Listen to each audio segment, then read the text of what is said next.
Channel school official in Bengali. আজকে একটি important video নিয়ে আপনাদের কাছে এসেছি, যেটা অনেকে জানেন অনেকে জানেন না।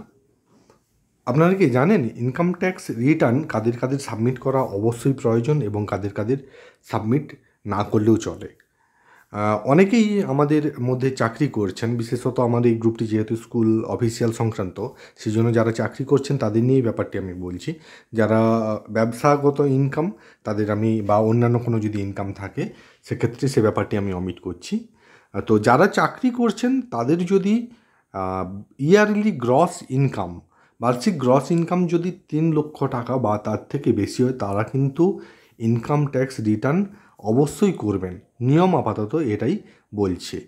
এবার অনেকেই হয়তো 3 লক্ষ টাকার উপর ইনকাম করেন, কিন্তু যেহেতু ভাবেন যে আমাকে ইনকাম ট্যাক্স দিতে হচ্ছে না বা আমার ইনকাম ট্যাক্স নীল পড়ছে, সেই জন্য আমি ইনকাম ট্যাক্স রিটার্ন করব না, সেটা যদি ভেবে থাকেন তাহলে কিন্তু ভুল করবেন। এটা কিন্তু নিয়ম বহির্ভূত। তো সেই জন্য প্রত্যেকের কাছে আমার রিকোয়েস্ট, যাদের আপনার বার্ষিক ইনকাম 3 লক্ষ টাকার উপরে রয়েছে, বিশেষত গ্রস স্যালারি, কিন্তু যেটা হাতে পান নেট স্যালারি না, গ্রস স্যালারি যদি 3 লক্ষ টাকার উপরে থাকে তাহলে অবশ্যই ইনকাম ট্যাক্স রিটার্ন করবেন, যার ডিউ ডেট আপনারা জানেন 31শে জুলাই। এবং অলরেডি এই ইনকাম ট্যাক্স রিটার্নের কাজ ইনকাম ট্যাক্স ওয়েবসাইটে শুরু হয়ে গিয়েছে। এবং আরও একটা ব্যাপার, অনেকে কনফিউজ থাকেন যে আমার তো 3 লক্ষ টাকার নিচে ইনকাম, সেক্ষেত্রে আমি কি করব?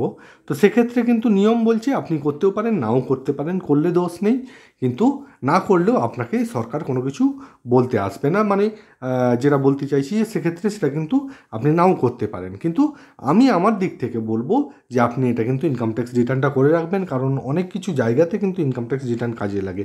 বিশেষত কেউ যদি লোন করেন সেক্ষেত্রে 3 বছরের ইনকাম ট্যাক্স রিটার্ন চাওয়া হয়, বা সরকারকে অ্যাকচুয়ালি দেখিয়ে রাখা যে আমার এটা ইনকাম রয়েছে। তো অনেক জায়গাতেই কাজে লাগে। সেই জন্য আমি প্রত্যেককেই বলবো যে আপনার ইনকাম যাই হোক না কেন, ইনকাম ট্যাক্স রিটার্ন আপনারা একটা সাবমিট করে রাখবেন। তো আজকের মতো এ পর্যন্তই। Tata, bye bye.